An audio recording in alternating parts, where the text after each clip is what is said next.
tout le monde, shalom chez vous, que Dieu vous bénisse. Alors, bienvenue à notre challenge Sophia 31, une sagesse chaque jour pendant le mois de mars. Alors, la sagesse que nous vous proposons aujourd'hui s'intitule La sagesse du pauvre est méprisée, tirée du livre des Proverbes. Il y a une double réalité dans la vie.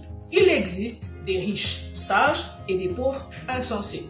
Et de l'autre côté, il existe des pauvres sages et des riches dépourvus de sens. Mais la question que nous nous posons est, ne faut-il avoir que l'un sans l'autre? N'est-il pas possible d'être à la fois riche et sage? Ce texte dégage trois sagesses que je propose à votre application aujourd'hui. La première chose, c'est que le pauvre n'est pas totalement pauvre. La première richesse du pauvre, c'est sa sagesse.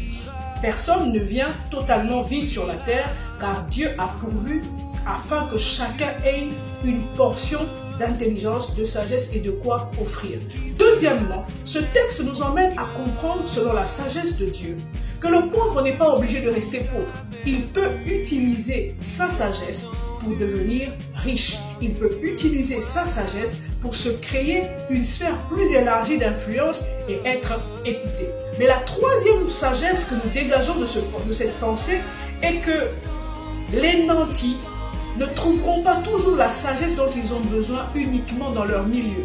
Si Dieu a fait le riche comme le pauvre, cela signifie qu'il a certainement caché une portion de sa sagesse chez les pauvres.